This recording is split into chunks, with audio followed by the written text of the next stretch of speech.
Manager ಗೊತ್ತವ್ರಿರು, ಮಾತಾಡ್ಸ್ಬಿಟ್ಟು nice ಮಾಡ್ತೀನಿ. Nice ಮಾಡಿದ್ರಣ ಸುಮ್ಮನೆ ಒಪ್ಕೋತಾರೋ ಏನೋ ನನ್ನ, ಅಲ್ವಾ? ನೋಡೋಣಿರು. ಥೂ, ಈ ಮನೆಯಾಳಿ ಮಾಡಿದ ಕೆಲಸಕ್ಕೆ ಮ್ಯಾನೇಜರ್ ಹೆಂಗೋ ನಂಗೆ ಬಟ್ಟೆ ಗಿಟ್ಟೆ ಎಲ್ಲ ಕೊಡಿಸ್ಬಿಟ್ಟು ನಾನು ಎಷ್ಟು ಇಷ್ಟಪಡ್ತಾ ಇದ್ರು, ಹಂಗೆ ನೀವು ಬಿಟ್ಬಿಟ್ಟು ಹೊಂಟೋಗ್ಬಿಡದ. ಅಯ್ಯೋ, ಇವಾಗ ಅವಯ್ಯನ ಹೆಂಗಪ್ಪ ಕ್ಯಾಚ್ ಹಾಕೊಳ್ಳೋದು? ನೋಡಿ, ಇಲ್ಲೆಲ್ಲ ಖಾಲಿ ಇದೆ, ಇಲ್ಲಿ ಬಂದು ಕೂರ್ಸ್ರಿ ಅವ್ರನ್ನ, ಹೊಸಬ್ರು ಬಂದಿರೋರ್ನ. ಸರ್ ಸರ್ ಮಾಡಕ್ಕೇನ್ ಕೆಲಸ ಇಲ್ವಾ?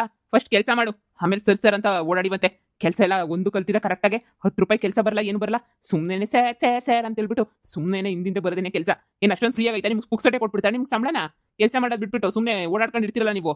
ಅಪ್ಪ, ಅವಳು ರಮ್ಯುಂಗ್ ಹೇಳ್ಬೇಕು ಫಸ್ಟು ಕರೆಕ್ಟಾಗಿ ಟ್ರೈನಿಂಗ್ ಕೊಡು ಅಂತ ಹೇಳ್ಬಿಟ್ಟು. ನೋಡಿ, ಇನ್ನು 2 ದಿನದಲ್ಲಿ ನೀವು ಕಲ್ತ್ಕೊಂಡಿಲ್ಲ ಅಂದರೆ ನಿಮ್ಮನ್ನ ಫ್ಯಾಕ್ಟ್ರಿಯಿಂದ ಕಿತ್ತಾಕ್ಬಿಡ್ತೀನಿ ಅಷ್ಟೇನೆ. ಎಷ್ಟು ಪ್ರೀತಿಯಾಗಿ ಮಾತಾಡಿಸ್ತಾ ಇದ್ದ. ಲೇ ಆಶಿ, ಮನೆಯಾಳಿ ನೀನು ಮಾಡಿರೋ ಕೆಲಸಕ್ಕೆ ಇವತ್ತು ನೋಡಿ ನನಗೆ ನಯ ಪೈಸಾ ಬೆಲೆ ಇಲ್ಲ. ಕ್ಯಾರಿ ಅಂತಿಲ್ಲ ನಮ್ಮ ಮ್ಯಾನೇಜರ್ ನನ್ನ. ಎಲ್ಲ ಈ ಆಶನಿಂದನೇ ಆಗಿದ್ದು. ದರಿದ್ರದವಳು ಇನ್ನೂ ಬಂದಿಲ್ಲ, ಎಲ್ಲ ಹಾಳಾಗಿ ಬಿದ್ದವಳು ಏನೋ ಗೊತ್ತಿಲ್ಲ. ಜಾಸ್ತಿ ಬೈಯಕ್ಕೆ ಹೋದ್ರೆ ನನ್ನ ಗಂಡಂಗೆ ಹಾಕ್ಕೊಟ್ಬಿಡ್ತಾಳೆ. ಆಮೇಲೆ ನನ್ನ ಗಂಡ ಫುಟ್ಬಾಲ್ ಆಡ್ತಾನೆ ನನ್ನಂತನೂ. ಅದೆಲ್ಲ ನನಗೆ ಬೇಕಾ? ಗಂಡನೂ ಇರಬೇಕು, ಅವ್ನು ಗಂಡನ ಥರ ಇರಲಿ. ಇವ್ನು ಹೆಂಗೋ ನನಗೆ ಗಿಫ್ಟು ದುಡ್ಡು ಎಲ್ಲ ಕೊಡೋಕ್ಕೆ ಎಷ್ಟು ಚೆನ್ನಾಗಿದ್ದ. ಇವನಂತನೂ ಹಾಳು ಮಾಡ್ಕೊಬಿಟ್ಟೆ ನಾನಂತನೂ ಸುಮ್ಕೆನೇನೆಯ. ಛೇ, ಈಗ ಏನು ಮಾಡಲಿ? ಇವನು ಹೆಂಗೆ ಒಪ್ಪಿಸ್ಲಿ ನಾನು? ಸುಮ್ಮನೆ ಅಷ್ಟು ಸುಲಭವಾಗಿ ಒಪ್ಕೋತಾನ ಇವನು? ಒಪ್ಕೊಳ್ಳೋಕ್ಕಿಲ್ಲ ಅನ್ನಿಸ್ತದೆ. ಸಾರ್ ಸಾರ್, ನಿಮ್ಮ ಹತ್ರ ಹೊಸಿ ಮಾತಾಡಬೇಕಿತ್ತು ಸಾರ್. ನೋಡು, ನನ್ನ ಹತ್ರ ಮಾತಾಡೋಕ್ಕೇನು ಇಲ್ಲ. ಅದೇನೋ ಕೆಲಸ ಐತೆ ಅಂತಲ್ಲ, ಫಸ್ಟ್ ಕೆಲಸ ಮಾಡಿ ಮುಗಿಸೋಗು. ಕಲ್ತ್ಕೊಳ್ಳೋಕ್ಕಂತೂ ಟೈಲರಿಂಗ್ ಅಂತೂ ಕಲಿಯೋಕ್ಕೆ ಆಗಲಿಲ್ಲ. ಹೇಳಿದ್ನಲ್ಲ, ಇನ್ನು 2 ದಿನನೇ ಕೆಲಸದಿಂದ ತೆಗ್ದಾಕ್ಬಿಡ್ತೀನಿ. 1 ತಿಂಗಳು ಸಂಬಳ ಕೊಟ್ಬಿಟ್ಟು. ಏನು ಸುಮ್ಮನೆ ಓಡಾಡ್ಕೊಂಡಿದ್ಬಿಟ್ರೆ ಕೆಲಸ ಯಾರು ಮಾಡ್ತಾರೆ? ಯಾರು ಕಲಿತಾರೆ ಕೆಲಸನ? ಮಾತಾಡ್ಬೇಕಂತೆ ಮಾತಾಡಬೇಕು. ಏನು ಮಾತಾಡಬೇಕು ನನ್ನ ಹತ್ರ ಮಾತಾಡೋಕ್ಕೆ ಏನು ಉಳಿದಿಲ್ಲ. ಮೊದಲು ನೀನಾಯಿತು, ನಿನ್ನ ಕೆಲಸ ಆಯಿತು, ಫಸ್ಟ್ ನೋಡ್ಕೋ ಹೋಗು. ಅದು ಬಿಟ್ಟು ನಂದೆಲಿಕ್ಲಿ ಅಂತೇಳಿ ಬಂದು ನಾನು ಹಿಂದೆ ಸುತ್ತಾಡಿದ್ರು ಸುಮ್ಮನೆ ಸರಿ ಇರಲ್ಲ. ಸಾರ್ ಸಾರ್, ಡಬ್ಬ ನನ್ನ ಮಗ ಹೇಳೋದನ್ನು ಕೇಳಿಸ್ಕೊಳೋದು ಇಲ್ವಲ್ಲ ಇವಯ್ಯ. ಹೆಂಗಪ್ಪ ಹೇಳಿ ಇವನಿಗೆ? ಏನು ಮಾಡಲಿ? ಲೇ ಆಶಿ, ನನ್ನ ಬೀದಿ ಪಾಲು ಮಾಡ್ಬಿಟ್ಟಲೆ. ಇವಳಿಗೇನೋ ಜಮೀನು ಮಾರಿರೋದು, ಅದು ಮಾರಿರೋದು, ಇದು ಮಾರಿರೋದು ಅಂತ ದುಡ್ಡು ಬತ್ತೈತೆ ಸರಿ. ನಮಗೆ ಏನು ದುಡ್ಡು ಗೊತ್ತಾ ಇಲ್ವಲ್ಲ? ನಾವು ದುಡಿಲೇಬೇಕಲ್ಲ.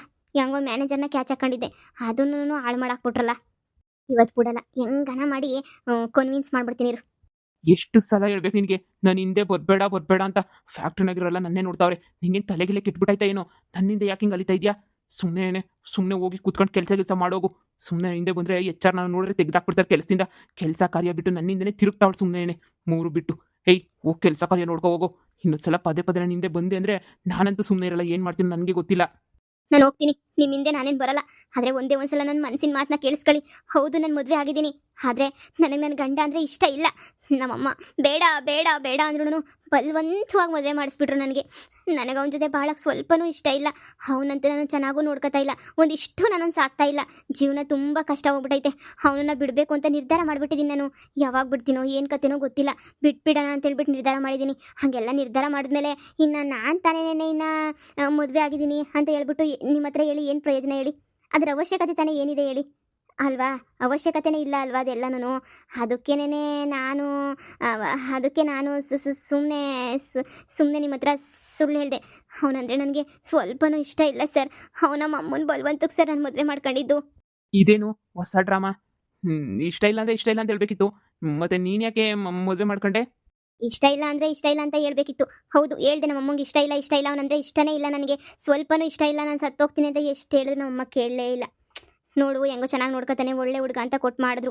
ಆದರೆ ನನ್ನ ಗಂಡ ನನ್ನ ಏನು ಚೆನ್ನಾಗಿ ನೋಡ್ಕೊಳ್ಳಲ್ಲ, ಸ್ವಲ್ಪ ಇಷ್ಟೂ ಚೆನ್ನಾಗಿ ನೋಡ್ಕೊಳ್ಳಲ್ಲ. ನನ್ನ ತುಂಬಾ ಬೇಜಾರು ಮಾಡ್ತಾನೆ. ನನಗಂತೂ ಎಷ್ಟು ಬೇಜಾರು ಮಾಡ್ತಾನೆ ಅಂದರೆ ಅಷ್ಟು ಬೇಜಾರು ಮಾಡ್ತಾನೆ. ನನಗಂತೂ ಸಾಕಾಗೋಗ್ಬಿಟ್ಟೈತೆ. ನನಗಂತೂ ಅವನ ಹತ್ರ ನನಗಂತೂ ಇರೋಕ್ಕೆ ಆಗ್ತಿಲ್ಲ ಸರ್. ಯಾವಾಗ ಬಿಟ್ಬಿಟ್ಟು ಹೋಗ್ಬಿಡ್ತೀನೋ ಅವನ್ನ, ಯಾವಾಗ ಬಿಟ್ಟು ಹೋಗ್ತೀನೋ ಅಂತ ಕಾಯ್ತಾ ಇದ್ದೀನಿ ಸರ್. ಅವನಿಂದ ಸದ್ಯ ದೂರ ಆಗೋಗ್ಬಿಟ್ರೆ ಅದಕ್ಕಿನ್ನೂ ಒಳ್ಳೇದಿನ್ನೇನೂ ಇಲ್ಲ ಸರ್ ನನಗೆ. ಏನೋ ಅದಕ್ಕೆ ಹೇಳಿದೆ, ಎಲ್ಲ ಒಂದಿನ ಕೂರಿಸ್ಕೊಂಡು ನಿಮಗೆ ಸತ್ಯ ಹೇಳೋಣ ಅಂತ ಅಂದ್ಕೊಂಡಿದ್ದೆ. ಅಷ್ಟರೊಳಗಡೆ ನೀವೇನೇನಿಯಾ ಬಂದ್ಬಿಟ್ಟು ಅಂದರೆ ತಿಳ್ಕೊಬಿಟ್ಟು ಎಲ್ಲ ಮಾತಾಡ್ಬಿಟ್ರಿ. ಹೌದು ಸರ್, ನಾನು ಸುಳ್ಳು ಹೇಳಿದ್ದೀನಿ. ಆದರೆ ಈ ಥರ ವಿಚಾರಕ್ಕೆ ಸುಳ್ಳು ಹೇಳಿದ್ದೀನಿ ಅಷ್ಟೇನೆ. ನೀವು ತಪ್ಪಾಗಿ ಅರ್ಥ ಮಾಡ್ಕೋಬೇಡಿ ಸರ್. ನಿಮ್ಮನ್ನು ನಾನು ಎಷ್ಟೊಂದು ಇಷ್ಟಪಡ್ತಾ ಇದ್ದೆ ಗೊತ್ತಾ? ನೀವು ನನ್ನ ಮನಸ್ಸನ್ನೇ ಹೊಡೆದ್ಬಿಟ್ರಿ. ಬಿಡಿ, ಪರವಾಗಿಲ್ಲ. ನನಗೆ ಗಂಡಸ್ರಂದ್ರೇ ಆಗ್ದಿರ ಅಂತ ಪರಿಸ್ಥಿತಿ ಬಂದ್ಬಿಟ್ಟೈತೆ. ನನಗೋಸ್ಕರ ಯಾರೂ ಏನು ಕೇರ್ ಮಾಡಲ್ಲ ಬಿಡಿ. ಅಯ್ಯೋ ಪಾಪ, ಗಂಡನ ಬಿಡೋ ಮೂಮೆಂಟ್ಗಳ ಇವಳು ಪಾಪ. ಕಮಲಾ ನಿಂತ್ಕ. ಅರ್ಥ ಆಯಿತು ನನಗೆ ನೀನು ಯಾಕೆ ಈ ಥರ ಸುಳ್ಳು ಹೇಳ್ದೆ ಅಂತ. ಏನು ಮಾಡೋಕ್ಕಾಗಲ್ಲ, ಬಲವಂತವಾಗಿ ಮದುವೆ ಅಂತ ಹೇಳ್ಬಿಟ್ಟು ಏನಾದರೂ ಮಾಡಿದ್ರೆ ಇದೇ ಥರ ಪರಿಸ್ಥಿತಿ ಬರ್ತೈತೆ. ಬಲವಂತಕ್ಕೆ ಮದುವೆ ಮಾಡಿರ್ತಾರಲ್ಲ, ಆವಾಗ ಇದೇ ಥರನೇ ಅನ್ನಿಸ್ತೈತೆ. ಸಾರಿ, ನನಗೆ ಗೊತ್ತಿರಲಿಲ್ಲ. ನಾನೇನೋ ಬಿಡು ಏನೋ ಅಂದ್ಕೊಂಡಿದ್ದೆ, ಸುಳ್ಳು ಹೇಳ್ಬಿಟ್ಟಿದ್ದೆ ನೀನು ಅಂತ ಹೇಳ್ಬಿಟ್ಟು. ಆದರೆ ಇವಾಗ ಸತ್ಯ ಎಲ್ಲ ಗೊತ್ತಾಯ್ತಲ್ಲ, ನೀನೇನು ಬೇಜಾರು ಮಾಡ್ಕೊಬೇಡ, ಸರಿನಾ? ನಿನ್ನ ಗಂಡ ಚೆನ್ನಾಗಿ ನೋಡ್ಕೊಳ್ಳಿಲ್ಲ ಅಂದ್ರೆ ಅಂತೆ ನಾನು ನೀನು ಚೆನ್ನಾಗಿ ನೋಡ್ಕೊತೀನಿ. ಸರ್, ನೀವು ನಿಜ ಹೇಳ್ತಾ ಇದ್ದೀರಾ ಸರ್ ನೀವು? ಹಾ ಹಾ ಕಮ್ಲಿ, ನಾನು ನಿಜನೇ ಹೇಳ್ತಾ ಇದ್ದೀನಿ. ನಿನ್ನ ಗಂಡನಿಂದ ನಿಂಗೆ ಯಾವ ಸುಖನೂ ಇಲ್ಲ, ನಿನ್ನ ಗಂಡ ನೀನು ಚೆನ್ನಾಗಿ ನೋಡ್ಕೊತಾ ಇಲ್ಲ ಅಂದರೆ ನೀನು ತಲೆ ಕೆಡಿಸ್ಕೊಬೇಡ. ನಾನು ನೋಡ್ಕೊತೀನಿ ಸರಿನಾ? ಪಾಪ ನೀನು ಎಷ್ಟು ಒಳ್ಳೆವಳು, ಎಷ್ಟು ಮುಗ್ದೆ. ಆದರೆ ನಿನ್ನನ್ನ ಈ ಥರ ಪರಿಸ್ಥಿತಿ ತಂದ್ಬಿಟ್ನಲ್ಲ ನಿನ್ನ ಗಂಡ, ನೆನೆಸ್ಕೊಂಡ್ರೆ ನಿನ್ನ ಬೇಜಾರಾಗ್ತದೆ. ಹ್ಞೂ, ನನಗೂ ಹೆಂಡ್ತಿಯವಳೆ ಕಿತ್ತೋಗಿರೋಳು. ನನಗಳು ಅಂದ್ರೆ ಸ್ವಲ್ಪನೂ ಇಷ್ಟ ಇಲ್ಲ ನನಗಂತೂ. ಆದರೆ ಏನು ಮಾಡ್ತೀಯಾ? ಅವ್ರ ಅಪ್ಪ ಅಮ್ಮ ಮನೆ ಕಡೆ ತುಂಬ ಚೆನ್ನಾಗವ್ರೆ. ಹಾಂ, ಹೆಂಗೋ ನಾನು ಮದುವೆ ಮಾಡ್ಕೊಂಡಿದ್ದೀನಲ್ಲ, ಹೆಂಗೋ ಹಂಗೆ ಜೀವನ ಮಾಡ್ತಾಯಿದ್ದೀನಿ. ನೀನೇನು ತಲೆ ಕೆಡಿಸ್ಕೊಬೇಡ, ನಾನೆಲ್ಲ ನೋಡ್ಕೊತೀನಿ ಸರಿನಾ? ನಿನ್ನ ಬಗ್ಗೆ ಸುಮ್ಮನೆ ನಾನೇ ತಪ್ಪಾಗಿ ತಿಳ್ಕೊಬಿಟ್ಟಿದ್ದೆ. ನಿನ್ನ ಕಷ್ಟ ಎಲ್ಲ ಕೇಳಿಸ್ಕೊಂಡು ಇವಾಗ ನನಗೆ ಬೇಜಾರಾಗ್ತೈತೆ. ಪರವಾಗಿಲ್ಲ ಸರ್, ಪರವಾಗಿಲ್ಲ. ಪರವಾಗಿಲ್ಲ ಸರ್. ಸದ್ಯ ಈಗಾದರೂ ನಾನು ಅರ್ಥ ಮಾಡ್ಕೊಂಡ್ರಲ್ಲ, ಅಷ್ಟೇ ಸಾಕು ಸರ್ ನನಗೆ. ಪರವಾಗಿಲ್ಲ ಸರ್, ಥ್ಯಾಂಕ್ ಯು ಸರ್. ಅಪ್ಪ, ನೀವೆಲ್ಲ ನನ್ನ ಬಿಟ್ಬಿಟ್ಟು ಹೋಗ್ಬಿಡ್ತೀರೋ ಅಂತ ಹೇಳ್ಬಿಟ್ಟು ನನಗೆ ತುಂಬಾ ಬೇಜಾರಾಗಿ ಹೋಗ್ಬಿಟ್ಟಿತ್ತು ಸರ್. ನೀವು ಕೋಪ ಮಾಡ್ಕೊಂಡು ಮಾತಾಡ್ತಾ ಇದ್ರಲ್ಲ, ನೀವು ಸಿಗೋದೇ ಇಲ್ಲ ನನಗೆ ಅಂತ ಅನ್ನೋಷ್ಟು ಬೇಜಾರಾಗಿ ಹೋಗ್ಬಿಟ್ಟಿತ್ತು. ಇವಾಗ ಸದ್ಯ ನನಗೆ ಸಮಾಧಾನ ಆಯಿತು ಸರ್. ನೀವು ಸಿಕ್ಕಿದ್ದು ನೋಡಿ. ಈ ಖುಷಿಯಾಗಿ ಕೆಲಸ ಕಲ್ತ್ಕೊಂಡು ಖುಷಿಯಾಗಿ ಕೆಲಸನ ಮಾಡ್ತೀನಿ ಸರ್ ನಾನು. ಸರಿ ಹೋಗು, ಇವಾಗ ಕೆಲಸ ಮಾಡು. ಕೆಲಸ ಎಲ್ಲ ಮುಗಿದ್ಮೇಲೆ ಸಂಜೆ ಕಾಫಿ ಕುಡಿಯೋಕೆ ಹೋಗ್ತೀವಲ್ಲ, ಇಲ್ಲ ಪಾನಿಪುರಿ ತಿನ್ನೋಕೆ ಹೋಗೋಣ. ಆಮೇಲೆ ಅಲ್ಲಿ ಕೂತ್ಕೊಂಡು ಕಷ್ಟ ಸುಖ ಮಾತಾಡೋಣ. ಓಕೆ ಸರ್, ಆಯಿತು. ಯಪ್ಪ, ಏನೋ ಒಂದು ಸುಳ್ಳು ಹೇಳಿ, ಸುಳ್ಳು ಬಳ್ಳು ಹೇಳಿ ಹೆಂಗನೋ ಒಪ್ಪಿಸ್ಬಿಟ್ಟೆ ಆತ. ಇಲ್ಲ ಅಂತ ಹೇಳಿದ್ರೆ ಭಾಳ ಕಷ್ಟ ಆಗಿರೋದು. ಸದ್ಯ ಸುಳ್ಳು ಹೇಳಿದಕ್ಕಾದ್ರೂ ಹಂಗೋ ಹಿಂಗೋ ಒಪ್ಕೊಂಡಲ್ಲ. ಈ ಆಶಾ ಅಂತನೂ ಕಂತ್ರಿ ಕಿತ್ತೋದಳು. ಇವಳು ಬಾಯಿಗೆ ಮಾತ್ರ ಸಿಗಾಕಬಾರ್ದು. ಏನೂ ಗೊತ್ತಿಲ್ಲ, ನಾವು ಸುಮ್ಮನೆ ಕುತ್ಕೋತೀನಿ. ಇಲ್ಲ ಅಂದರೆ ಎಲ್ಲ ಉಲ್ಟಂಪಲ್ಟ ಮಾಡಾಕ್ಬಿಡ್ತಾಳೆ. ಹೊಟ್ಟೆ ಕಿಚ್ಚಿನ ಮೊಟ್ಟೆ ಕೋಳಿ. ಅವಳಿಗೆ ಸಿಗ್ಲಿಲ್ವಲ್ಲ, ನನಗೆ ಸಿಕ್ಕೋನಲ್ಲ ಅಂತ ಹೇಳ್ಬಿಟ್ಟು ಅವಳಿಗೆ ಸಹಿಸಕ್ಕೇ ಆಗಲ್ಲ. ಹೊಟ್ಟೆ ಉರಿ ಅವಳಿಗೆ. ಇವಳೇನು ತಿರ್ಗಾ ಮ್ಯಾನೇಜರಿಂದ ಓಡಾಡ್ತಾವಳಲ್ಲ ಇವಳು. ಇವಳಿಗೆ ಇನ್ನೂ ಕೆಳಗಡೆ ಕಚ್ಕೊಂಡು ಅಪ್ಪಚ್ಚಿ ಆಗ ತನಕ ಇವಳಿಗಂತೂ ನೆಮ್ಮದಿರಲ್ಲ. ಇವಳಿಗಂತೂ ಬುದ್ಧಿ ಅಂತೂ ಬರೋದೂ ಇಲ್ಲ. ಈ ಗಂಡಸರು ಎಷ್ಟು ನಂಬಿದ್ರು ಇನ್ನೊಬ್ಳಿಗೆ ತಗೊಂಡೋಗಿ ಇಕ್ಕದಂತೂ ಬಿಡಲ್ಲ. ಈಗ ನನ್ನ ಗಂಡನೇ ನೋಡ್ದ ಎಂಥ ಕೊಂತ್ರಿ ಕೆಲಸ 420 ಕೆಲಸ ಮಾಡ್ತಾವನೆ ಅಂತ ಹೇಳಿ. ಅಬ್ಬಬ್ಬಬ್ಬ, ಮರೆಸ್ಬಿಟ್ರಂತೂ ಕಲಾಸ್ ನನ್ನ ಗಂಡ. ಅಂತಂದ್ರೆ ಇವಳು ಯಾವನ್ನೂ ನಂಬಿ ಸರಿಯಾಗಿ ಬಕ್ರ ಆಗ್ತಾವಳಾಗಲಿ. ಆಶಾ. ಹಾಂ ಮೇಡಮ್, ಹೇಳಿ. ಏನಾಯಿತು? ನಾನು ಹೇಳಿದ್ದೆಲ್ಲ ಕಲ್ತ್ಕೊಬಿಟ್ಟಾಗ್ಲೇನೆ.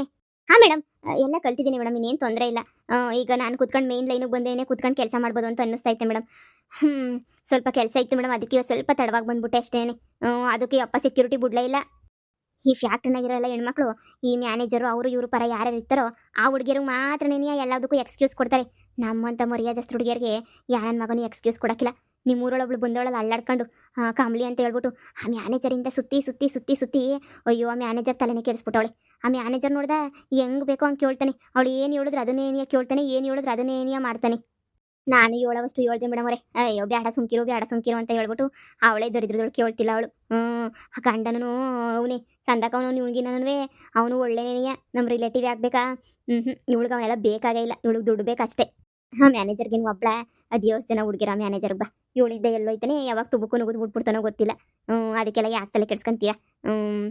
ಅವಳ ಹಣೆ ಬರಹ ಇದ್ದಂಗೆ ಆಯ್ತದೆ. ಇನ್ನೇನು ಯೋಚನೆ ಮಾಡಬೇಡ. ನೋಡಿ ನಮ್ಮ ಕೆಲಸನ ಮಾಡ್ಕೊಳ್ಳೋಣ. ಇಂಥವ್ರು ಬಾಳೆಲ್ಲ ಒಂದಿನ ಬೀದಿಗೆ ಬರ್ದಿದ್ದಂಗೆ ಇರ್ತದೆ. ಗೊತ್ತದಲ್ಲ, ಅವಾಗ ಗೊತ್ತಾಯ್ತದೆ ನೋಡಿ. ಅಷ್ಟೇ, ಅವಳ ಹಣೆ ಬರಹ ಬಿಡಿ. ನಾವು ತಾನೇ ಏನು ಹೇಳೋಕ್ಕಾಯ್ತದೆ? ಅವ್ರ ಹಣೆ ಬರಹಕ್ಕೆ ಅವ್ರು ಹೋಯ್ತಾರೆ. ಬನ್ನಿ ಹೋಗೋಣ ಬನ್ನಿ.